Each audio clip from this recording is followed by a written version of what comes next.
स्वतंत्रता सेनानी डॉक्टर शुभ नारायण शर्मा की पहली पुण्यतिथि पर कांटी के शेरुकाही चौक पर श्रद्धांजलि सभा का आयोजन किया गया। इस मौके पर क्षेत्र के कई जनप्रतिनिधि, राजनीतिक एवं सामाजिक क्षेत्र के लोग शामिल हुए। कांटी के सोती भेड़ियाही गांव के रहने वाले स्वतंत्रता सेनानी डॉक्टर शुभ नारायण शर्मा प्रखर समाजवादी के रूप में भी याद किए जाते हैं। उनकी प्रथम पुण्यतिथि स्वतंत्रता सेनानी डॉक्टर शुभ नारायण शर्मा विचार मंच के द्वारा मनाया गया।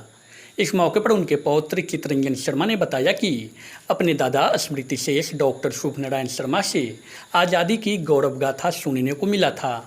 वो आज़ादी के बड़े धरोहर थे। कहा जाता है कि गांधी जी से प्रभावित होकर स्वर्गीय शर्मा 1942 में अंग्रेज भारत छोड़ो आंदोलन से जुड़ गए थे। 15 वर्ष की आयु में पहली बार उन्हें जेल जाना पड़ा।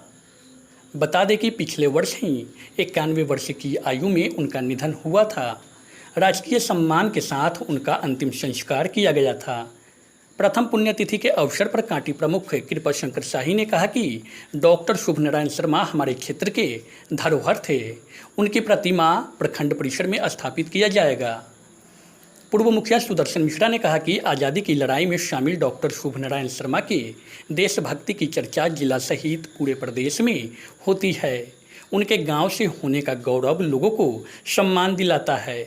श्रद्धांजलि सभा में स्वतंत्रता सेनानी शुभ नारायण शर्मा के पुत्र उमेश चंद्र शर्मा, पौत्र चितरंजन कुमार शर्मा, पूर्व मंत्री इंजीनियर अजीत कुमार, जिला परिषद सदस्य रानी देवी, प्रखंड प्रमुख कृपा शंकर शाही, मुखिया नवीन कुमार उर्फ शशि ठाकुर, डॉक्टर अशोक कुमार शर्मा, जदयू नेता सौरभ कुमार साहेब, भाजपा नेता हरिमोहन चौधरी, पूर्व मुखिया सुदर्शन मिश्रा, कौशल दुबे, परशुराम सिंह, स्वराज लाल ठाकुर, महंत मृत्युंजय दास, सुखदेव सिंह, केशव चौबे, बालकेश कुमार उर्फ मुन्ना, शंभुनाथ चौबे, विनय सिंह, नीरज कुमार, हर्षवर्धन ठाकुर सहित सैकड़ों लोगों ने श्रद्धा सुमन अर्पित किया। आज हमारे दादाजी का पुण्यतिथि है। डॉक्टर शुभ नारायण शर्मा विचार मंच की ओर से सरकाही जो हमारा मार्केट कम्प्लेक्स है वहाँ पे मनाया गया। ये तो आज़ादी के बहुत बड़े धरोहर थे और इनके ही कार्य से उनके साथ रहने का हमें मौका बहुत दिनों तक मिला। पिछले साल ये चले गए और जो कुछ भी आज हम हैं वो डॉक्टर शुभ नारायण शर्मा जी का देन है। और उन्होंने देश की आज़ादी में जो भूमिका निभाई थी वो सब कथा जब हमें सुनाते थे, आज भी अगर कोई देशभक्ति गीत बजता है देश के अंदर तो हमारे रूह खड़े हो जाते हैं और हमें भी लगता है कि देश के लिए कुछ करें। ऐसे मैं सोशल सर्विस में हूँ, भारत स्काउट गाइड का जिला संगठन आयुक्त हूँ समस्तीपुर जिले का, और बराबर हम सोशल के कार्यक्रमों में लगे रहते हैं। दादाजी से ये हमें काफ़ी ज्ञान मिला है कि देश के लिए कुछ करो, सेवा ही धर्म है और सेवा ही कर्म है। अगर हम देश के लिए कुछ कर पाएंगे तभी हमें कोई याद रख सकता है। ऐसे तो अपने लिए सब आते हैं और सब जाते हैं। जनप्रतिनिधि की तरफ से क्या आश्वासन मिला है प्रतिमा के लिए? जनप्रतिनिधि की तरफ से आश्वासन मिला है। हमारे जो माननीय प्रमुख साहब हैं और माननीय मुखिया जी हैं, उन लोगों ने कहा है कि ग्राम पंचायत में पंचायत भवन बनना है या ब्लॉक में एक भवन बनना है, दोनों में जो पहले बनेगा उसमें हम डॉक्टर शुभ नारायण शर्मा जी की मूर्ति स्थापित करेंगे। ये आज हमारे क्षेत्र के धरोहर, हमारे अभिभावक, महान स्वतंत्रता सेनानी स्वर्गीय डॉक्टर शुभ नारायण शर्मा जी की प्रथम पुण्यतिथि थी।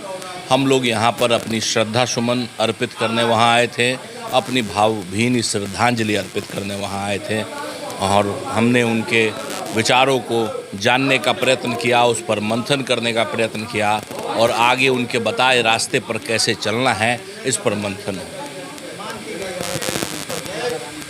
जिन्हें निश्चित तौर पर जायज़ मांग है, हमारे क्षेत्र के धरोहर हैं तो इनकी प्रतिमा स्थापित करने की बात है, तो हमने यहाँ कहा भी है कि ये पंचायत में पंचायत सरकार भवन बनना है और प्रखंड में पंचायत समिति भवन बनना है। तो जो भी भवन पहले बन के तैयार हो जाता है वहाँ पे जो है तो हम लोग मिल के सब लोग प्रतिमा स्थापित करने का काम। हम लोगों के पुरखा थे स्वतंत्रता सेनानी स्मृति शेष डॉक्टर शुभ नारायण शर्मा, और हम लोगों को इनके माध्यम से सम्मान मिला। जिले में ही नहीं बल्कि प्रदेश में इनके माध्यम से सम्मान मिलता है। हम लोग कहीं भी जाते हैं और ये बातें आती है कि हम डॉक्टर शुभ नारायण शर्मा के गांव से हैं तो लोग मुझे बहुत सम्मान की दृष्टि से देखते हैं। और ये तो वीर सपूत थे जो भारत के आज़ादी के लड़ाई में शामिल हुए और 1942 के आंदोलन में जेल गए। हम आज इस पुण्यतिथि के अवसर पर इनके चरणों में 2 पुष्प अर्पित करते हैं और श्रद्धांजलि अर्पित करते हैं। और इनका आदमगत प्रतिमा प्रखंड में कैसे लगे, इसके लिए हम लोग बैठ करके पंचायत समिति की बैठक में प्रमुख जी से हमने आग्रह किया है, तय करेंगे। और निश्चित रूप से होना चाहिए ताकि आने वाला जो पीढ़ी है वो याद करे कि देश के लिए लड़ने वाला, समाज के लिए समर्पण करने वाला व्यक्ति जीवित रहता है। कीर्ति यश स जीविति, इसलिए कीर्ति करना चाहिए।